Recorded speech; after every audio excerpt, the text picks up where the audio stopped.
আমি একটু আগে বলছিলাম এবং আবারও বলছি, আমি ভীষণ খুশি হতাম যদি আন্তনগরের জন্য শ্যামল পুরস্কৃত হতো। বয়স কিন্তু আসলে কমছে। আমরা বলি বয়স বাড়ে, বয়স আসলে বাড়ে না, কমে। সৃষ্টিকর্তা যে বছরের জন্য, যত দিনের জন্য আমাদেরকে পৃথিবীতে পাঠিয়েছেন, ওখান থেকে বয়স কমছে। খুব ভালো লাগছে, আমাকে আজকে পুরস্কৃত করা হয়েছে আন্তনগরের জন্য। আন্তনগর চরকিতে মুক্তিপ্রাপ্ত আমার প্রথম ওয়েব ফিল্ম। ধন্যবাদ আমার পরিচালক গৌতম কৈরির প্রতি।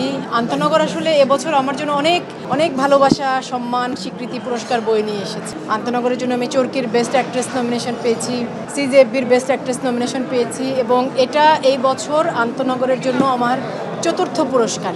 ভীষণ ভালো লাগছে। ধন্যবাদ আমার সহশিল্পী শ্যামল মওলা, জয়রাজদা, সকলের প্রতি।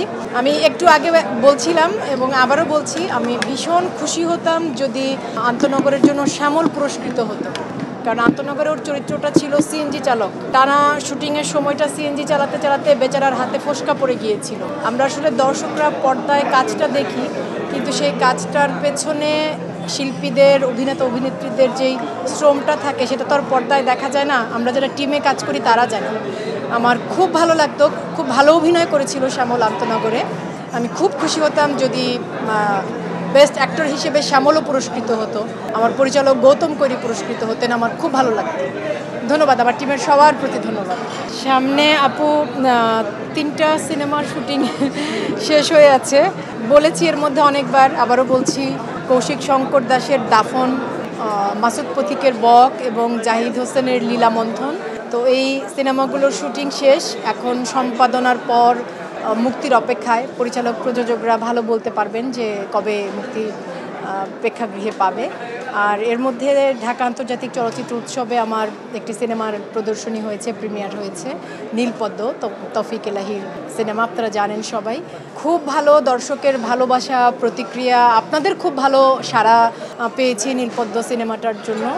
এবং সেই সিনেমাটাও পরিচালক আমাকে বলেছেন যে দেশের বাইরে কিছু আন্তর্জাতিক চলচ্চিত্র উৎসবে সিনেমাটা অংশগ্রহণ করবে, তারপর সিনেমাটা দেশে প্রেক্ষাগৃহে মুক্তি পাবে।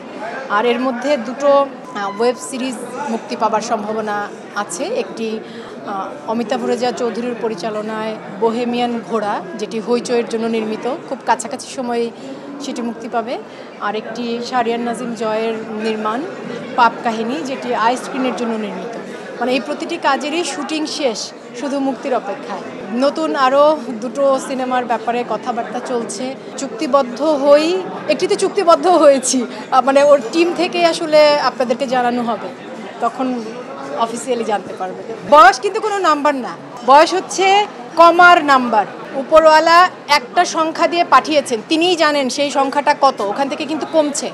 1 বছর করে যাচ্ছে আর তার কাছে যে সংখ্যাটা রাখা আছে সেই সংখ্যা থেকে কমছে। বয়স কিন্তু আসলে কমছে। আমরা বলি বয়স বাড়ে, বয়স আসলে বাড়ে না, কমে। সৃষ্টিকর্তা যে বছরের জন্য, যত দিনের জন্য আমাদেরকে পৃথিবীতে পাঠিয়েছেন, ওখান থেকে বয়স কমছে।